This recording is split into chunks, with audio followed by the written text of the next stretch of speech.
আর রাফিউ আল্লাহ পাক রব্বুল আলামিনের গুণবাচক এই নামটি পাঠ করলে কি হয় আপনি জানলে অবাক হবেন।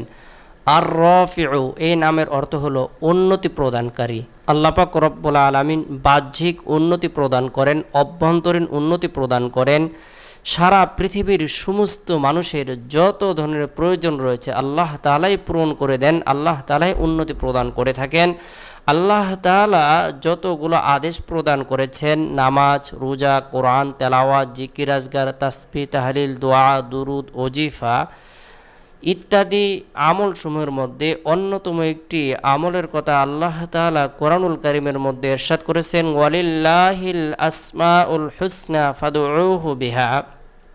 আল্লাহ পাক রব্বুল আলামিনের জন্য রয়েছে সুন্দর সুন্দর নামসমূহ, সুতরাং তোমরা তার সুন্দর নাম ধরে আহ্বান করো, তাকে ডাকো, আল্লাহ পাক রব্বুল আলামিন তোমাদের ডাকে সাড়া দেবেন।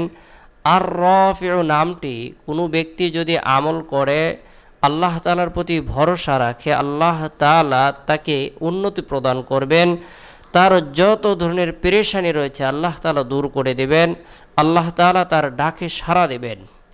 বিশেষ করে কোনো ব্যক্তি যদি জালেমের জুলুম থেকে, অত্যাচার থেকে, হিংসুকের হিংসা থেকে, পরনিন্দাকারীর পরনিন্দা থেকে বাঁচতে চায় আর সে আর রাফিউ নাম আমল করে, আল্লাহ তাআলা তাকে হিংসুকের হিংসা থেকে, জালেমের জুলুম থেকে, অত্যাচার থেকে নিরাপত্তা দান করবেন। আল্লাহ তাআলা তার ডাকে সাড়া দেবেন। কেননা আল্লাহ তাআলা বলেন, ওয়াকালা রাব্বুকুম উদউনি আস্তাজিব লাকুম, তোমরা আমাকে ডাকো, আমি তোমাদের ডাকে সাড়া দেব। তাই আমরা যে কোনো ফরজ নামাজ সম্পূর্ণ করার পরে গুনাহ মাফের উদ্দেশ্যে ফারের আমল করে নেব। আস্তাগফিরুল্লাহ রাব্বি মিন কুল্লি যামবি ওয়া আতুবু ইলাইহি। এরপরে নবী সাল্লাল্লাহু আলাইহি সাল্লামের প্রতি মহব্বত রেখে, ভালোবাসা রেখে দুরুদের আমল করব। উত্তম দুরুদ হলো দুরুদে ইব্রাহিম, যে দুরুদটি আমরা নামাজের মধ্যে পড়ে থাকি। ছোট্ট দুরুদ হলো সাল্লাল্লাহু আলাইহি ওয়াসাল্লাম।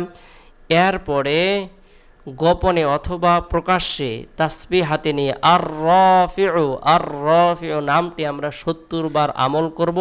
আল্লাহ তাআলা জালিমের জুলুম থেকে, অত্যাচার থেকে আপনাকে আমাকে নিরাপত্তা দান করবেন। আল্লাহ তাআলা আপনাকে জালিমের জুলুম থেকে, অত্যাচার থেকে নিরাপত্তা দান করবেন। আল্লাহ তাআলা আপনার আমার দোয়াকে কবুল করবেন। আমাদের যত ধরনের হাজত রয়েছে, প্রয়োজন রয়েছে, সব কিছু আমরা মুনাজাতের মধ্যে ব্যক্ত করব। আল্লাহ তাআলা আমাদের সকলকে আল্লাহর নামের প্রতি বিশ্বাস রেখে, ইয়াকিন রেখে, ইখলাস রেখে আমল করার তৌফিক দান করুক।